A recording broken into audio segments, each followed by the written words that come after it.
In essence, I'm trying to say that encouraging your child when younger would help a lot in clearing stage fright, to help the child to be more confident. Imagine that your child gets home and you're like, "Nne or na, tell me, can you recite what you were taught in school? Or tell me what you learned in school today?" The child begins to talk.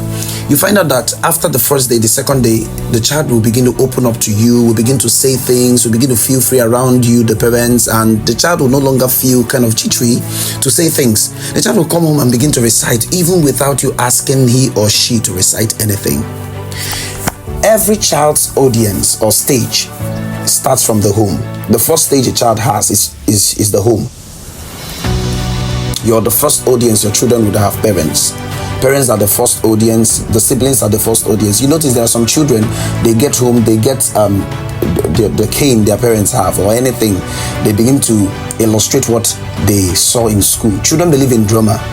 They believe in depictions and acts and plays more than those things you say. That is why if you go to schools, good schools actually, when children are being taught, the things are dramatized. They are dramatized, like they have to act those things out. That's why the child would always get the teacher's actions more accurately than anything.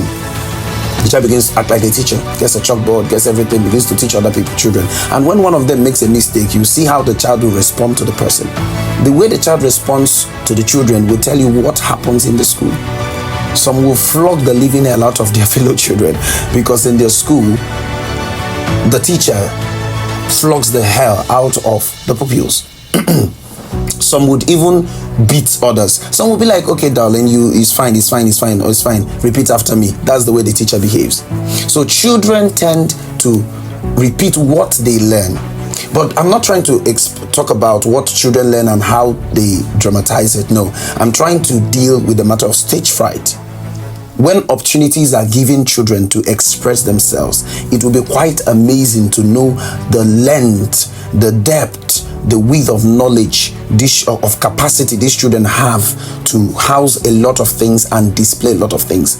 Children at very young age have the ability to reproduce a lot of things. They can do so much. They can become so much. And if there is no chance given to them, they wouldn't be able to start from there. Teenagers who were able to explore or get opportunities to become one or two things or do one or two things when younger, they tend to excel more than people that were not opportuned.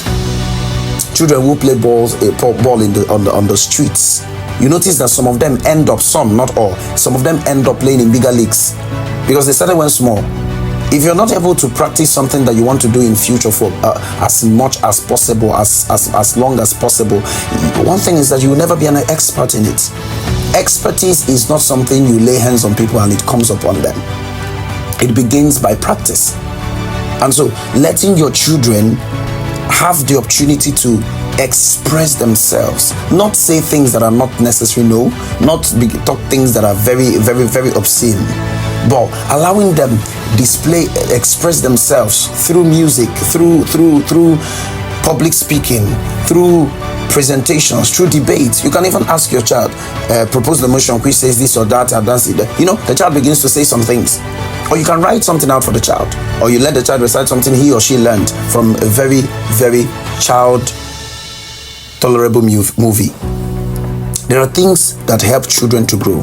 And then adults and teenagers who were not able to experience these things or go through these things or get these things, when they get older, they begin to panic when faced with addressing crowd, when faced with addressing people. They begin to jitter, they begin to fear, they want to run away, they want to hide.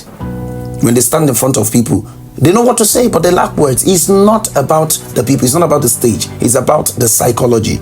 They have not been used to this. They have never seen themselves there because there was no preparation from scratch, preparation from scratch. There is no foundational upbringing. There was nothing in the foundation. There is nothing in the foundation to help them stand.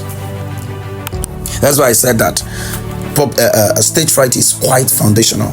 It's something that comes from the foundation. It's not something that happens when the person has come to this level of addressing people. That's why you see bank CEOs. Some people that are great, people that are made already, business people, they can only do their businesses from the, let me not say bank CEOs yet. Of course, some people are. Yes, there are some of them that battle with stage fright. Yes, they do. Great men that you know. They can only do their businesses from the background. They don't do it with people. They don't go out. They don't speak to people. It's not that they are proud. It's not that they don't want to talk to people. They're not proud people. The problem is that they don't even know what to say to people when they meet them. There are people that can only talk about the business they do. That's all.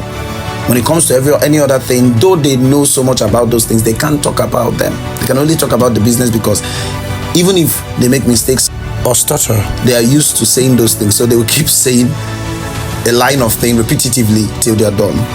Some people say, I'm not a person of much words. It's not that they're not people of much words. They just don't have the confidence to keep talking for a long time.